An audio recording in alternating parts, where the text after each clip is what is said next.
O realismo nas artes surge diante de uma Europa em profundas transformações, no modo de produção, na economia, nas cidades, na arquitetura, no campo, nas ciências, na filosofia, em toda a estrutura social.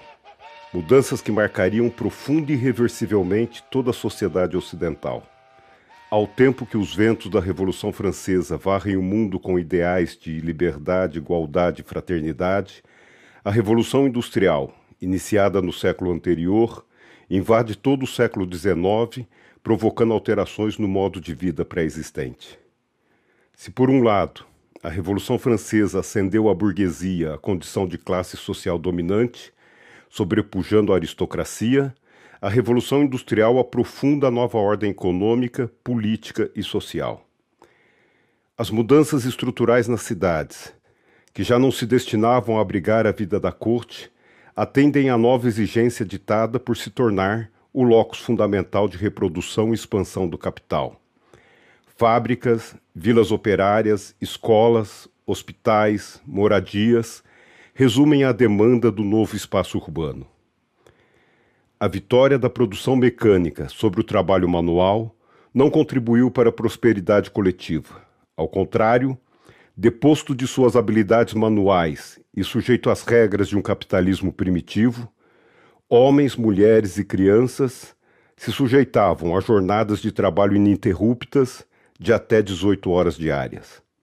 O salário era parco e o ambiente fabril hostil, comparado à oficina artesanal de outrora. Camponeses não tiveram melhor sorte. Sua realidade ainda se equiparava à exploração feudal.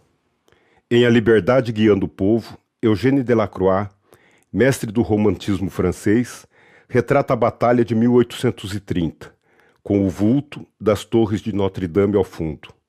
Obra que viria a tornar-se símbolo da França e sua revolução. Nela, podemos considerar que apenas o burguês de cartola sagrou-se vencedor historicamente.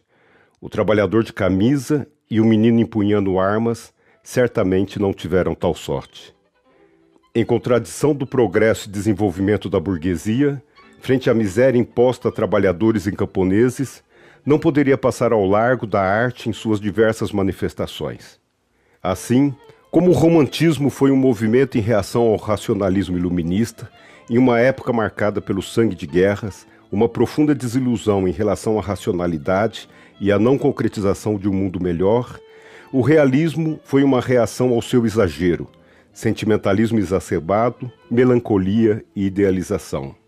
O realismo trouxe a necessidade de aterrar-se, sair dessa turbulência de emoções tão grandes quanto qualquer um poderia suportar. A nova realidade, a crise social e o sentimento de impotência diante das forças antinaturais da mecanização, já presentes no romantismo, começa a ter uma nova resposta no movimento que inicia. Nas artes plásticas, o realismo surge com vigor na França. A nova ordem econômica, política e científica, com a natureza dominada, demandava maior objetividade também nas artes, descartando o subjetivo e o ilusório. A realidade se impunha.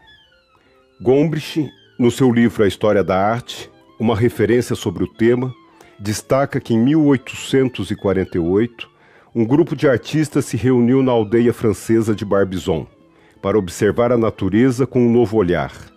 Entre eles estava François Millet, que ultrapassou a observação da natureza e decidiu incorporar em sua pintura cenas da vida camponesa tal qual era.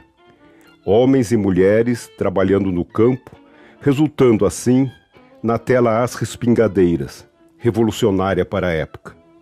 Mas é na obra de Gustave Courbet que o realismo vai ser batizado. Em 1855, o pintor realiza uma exposição individual em um barraco de Paris, intitulada Le Réalisme. A arte encontra agora a objetividade, a rejeição de temas metafísicos, a realidade crua e imediata como objeto, a denúncia das desigualdades.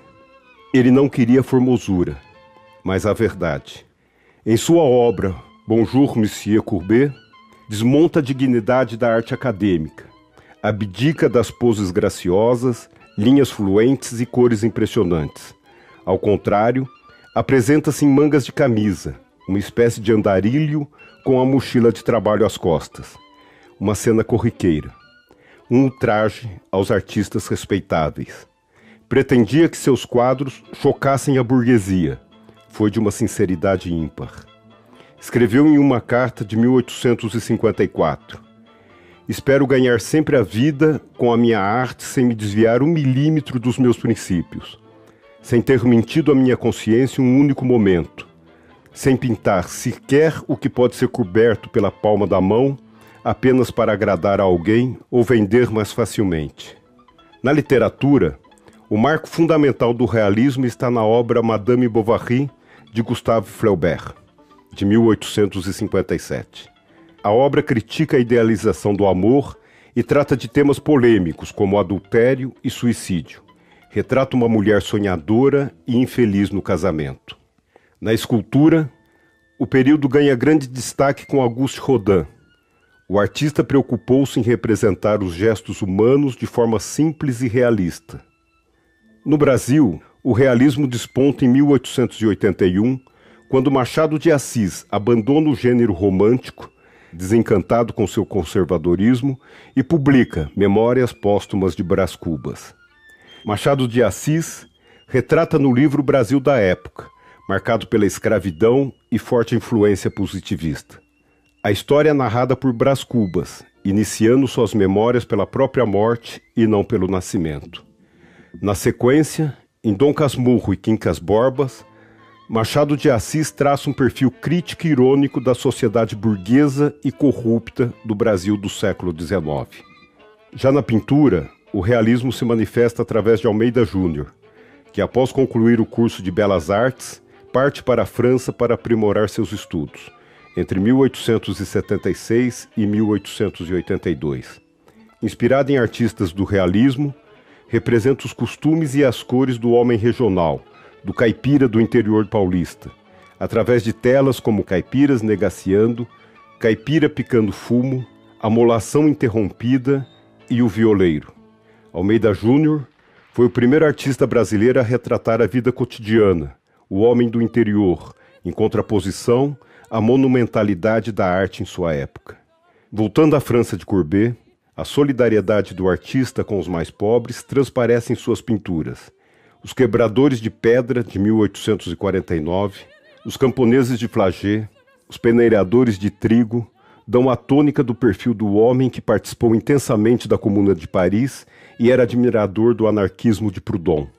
A terceira onda, após Delacroix e Courbet, vem com Edouard Manet. Manet e seus seguidores absorveram as concepções artísticas de Courbet e concluíram que a arte tradicional falhou ao reproduzir a natureza. A academia utiliza a luz e a sombra em estúdio, pinta homens e objetos em condições absolutamente artificiais.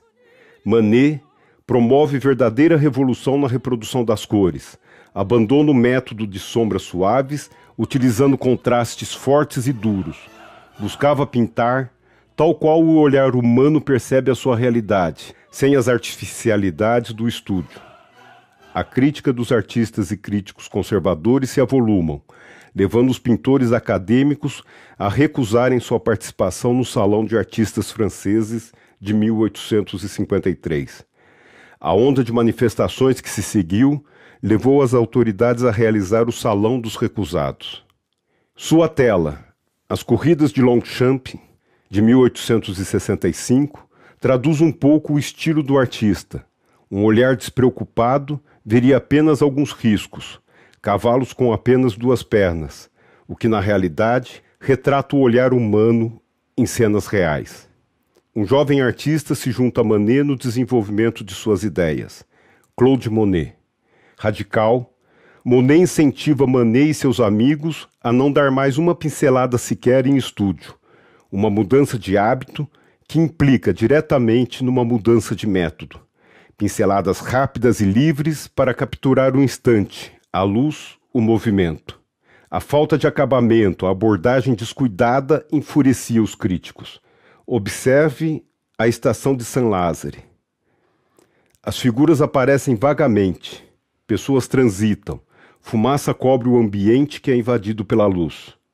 A tela, impressão Nascer do Sol, de 1872, levou um crítico a nominá-los os impressionistas.